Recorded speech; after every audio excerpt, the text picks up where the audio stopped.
Je passe au focus thématique et le Paris Defense and Strategy Forum. L'Académie de défense de l'école militaire organise donc du 11 au 13 mars prochain la deuxième édition de ce forum stratégique international. Après la Lituanie en 2024, les Pays-Bas seront mis à l'honneur pour cette édition et cela témoigne de l'étroite relation de défense unissant les deux nations. Placé sous le haut patronage du président de la République, le Paris Defense and Strategy Forum est un espace privilégié de réflexion et de dialogue et il sera inauguré par M. Sébastien Lecornu, ministre des Armées. L'ambition et également par M. Ruben Brekelmans, ministre de la Défense du Royaume des Pays-Bas. L'ambition du Paris Defense and Strategy Forum est claire, permettre à la pensée stratégique française et européenne d'apporter une contribution au débat sur les questions de sécurité et de défense. Et durant ces 3 jours, des experts français et internationaux, civils et militaires, échangeront sur les enjeux et perspectives du retour de la guerre en Europe. Ils aborderont l'évolution du contexte stratégique dans son ensemble, ainsi que les défis posés par les transitions technologiques, informationnelles et sociétales. Mais je n'en dis pas plus et je vais maintenant céder la parole au général de Courrèges. Général, je vous en prie, c'est à vous.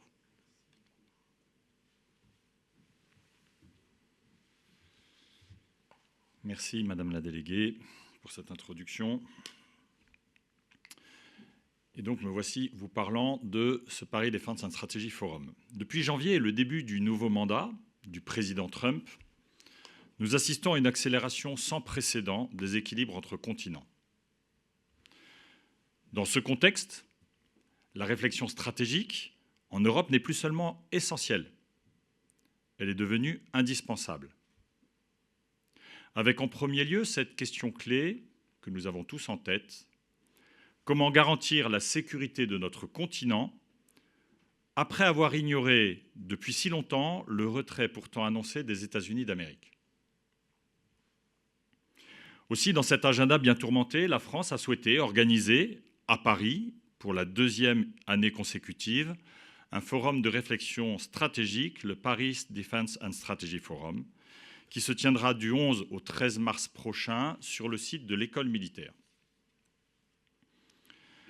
Ce forum, cette année, a été placé sous le haut patronage du président de la République française et sous celui de la Commission européenne. Il sera un temps de réflexion attendu pour penser, débattre et bâtir. Le contexte international précédemment évoqué nous a conduit à conserver la thématique centrale choisie en 2024. L'Europe à la croisée des chemins. Quel meilleur thème! Notre continent semble en effet l'être plus encore que l'an dernier. Il doit choisir dorénavant sa route. Pour guider nos pas, pour nous montrer le chemin, 3 axes de réflexion ont été proposés. Les architectures et coopérations de défense et de sécurité, pour répondre à la question des alliances, les enjeux régionaux et géopolitiques, pour répondre à la question du monde que l'on souhaite, et enfin, la dimension capacitaire et technologique des armées, pour répondre à la question des moyens. Inscrire ce forum dans l'agenda des grands rendez-vous internationaux de réflexion stratégique, et je vous les rappelle, Singapour, New Delhi, Varsovie et encore Munich, le plus récent, impose de conserver une identité tout à fait particulière. Un mot donc sur cette jeune identité du PDSF. Ce forum, c'est tout d'abord la structuration thématique que je viens de vous présenter au travers de ces 3 axes majeurs qui vont nous permettre de traiter l'ensemble des thèmes liés à la défense et à la sécurité nationale, concept, comme vous le savez, du livre blanc de 2008. C'est ensuite la singularité d'avoir un forum qui est organisé par l'Académie de défense de l'école militaire ou encore Academ, qui a fêté sa première année d'existence en octobre dernier. Pour mémoire, l'Academ regroupe 20 organismes de formation et de recherche sur le site de l'école militaire et une petite dizaine de partenaires extérieurs, universités et think tanks. Ce portage d'un forum par cette diversité d'organismes lui donne une teinte particulière, moins universitaire que bien d'autres. Enfin, troisième point de cet ADN du PDSF, c'est Paris. Organiser un tel événement de réflexion stratégique au cœur de Paris, dans cet édifice historique et emblématique qu'est l'école militaire, est attendu et, oserais-je dire, manifestement plébiscité par nos partenaires internationaux et alliés qui viennent en nombre. Mais continuité ne veut pas dire mimétisme.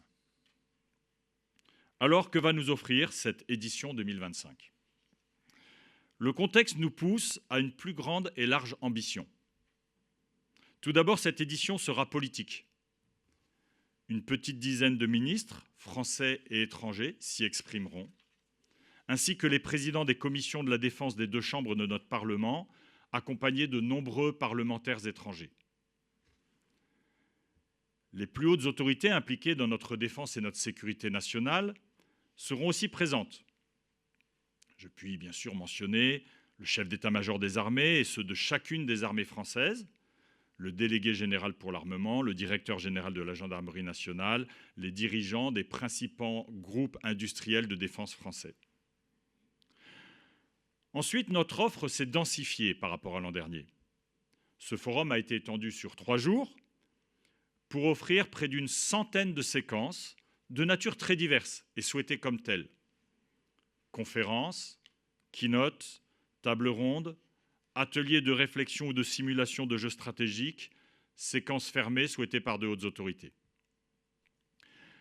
Toutes ces séquences permettront à 355 conférenciers, politiques, universitaires, chercheurs, officiers industriels, politiques français comme étrangers, d'intervenir et de débattre. Il m'est bien évidemment impossible de lister l'ensemble des séquences qui vous seront proposées. Je dirais simplement que toutes les questions sécuritaires du moment seront abordées.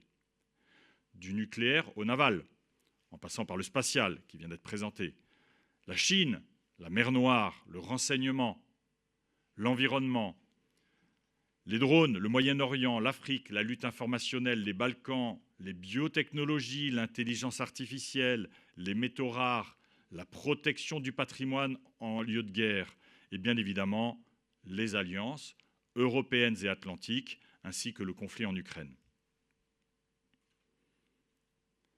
Nous avons augmenté d'un tiers notre capacité d'accueil, passant à 4000 invités inscrits à ce jour, avec la volonté par ailleurs d'impliquer la jeunesse puisque 500 jeunes ont été conviés à participer à ces échanges, à poser des questions et à s'investir sur leur avenir.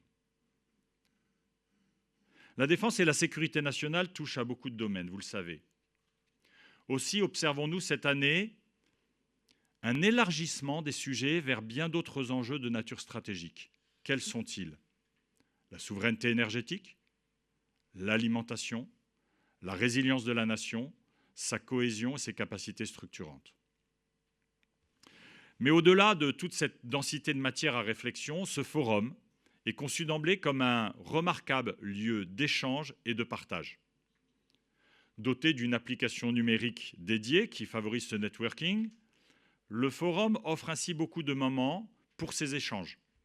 Icebreaker, déjeuner sur place, soirée de gala, et des lieux tout aussi propices. Agora, cafétéria permanente, salle de rencontre, espace privatisable pour les autorités qui le souhaitent.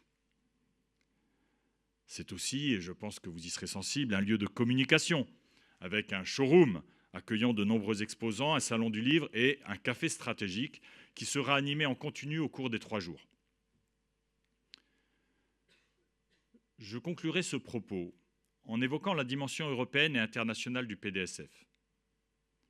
Après la Lituanie l'an dernier, c'est le Royaume des Pays-Bas qui sera cette fois le pays mis à l'honneur. Effectivement, son ministre de la Défense sera présent mardi 11 en conférence introductive aux côtés de Sébastien Lecornu, ministre des Armées françaises. Mais il y a bien d'autres choses. Le chef d'état-major des armées françaises, le général Thierry Burkhardt, a souhaité inviter pour sa part tous ses homologues internationaux alliés. Une trentaine ont déjà répondu présent. Le président de l'Assemblée parlementaire de l'OTAN et la secrétaire générale adjointe de l'Alliance seront aussi présents. Autre singularité, beaucoup d'interventions d'autorités françaises ont été conçues à 2 voix, avec systématiquement un partenaire étranger pour promouvoir ce débat. Bien évidemment, une traduction simultanée des interventions favorisera ces échanges et la compréhension de chacun. Voilà. Il me revient de conclure. Brève présentation de ce moment clé que nous allons vivre ensemble la semaine prochaine. Les soubresauts du monde et les inflexions stratégiques majeures auxquelles nous assistons justifient pleinement sa tenue. Il est parfois opportun, quand le monde change, quand le tempo s'accélère, de prendre le temps de cette réflexion, de l'écoute des autres pour bâtir un avenir ensemble.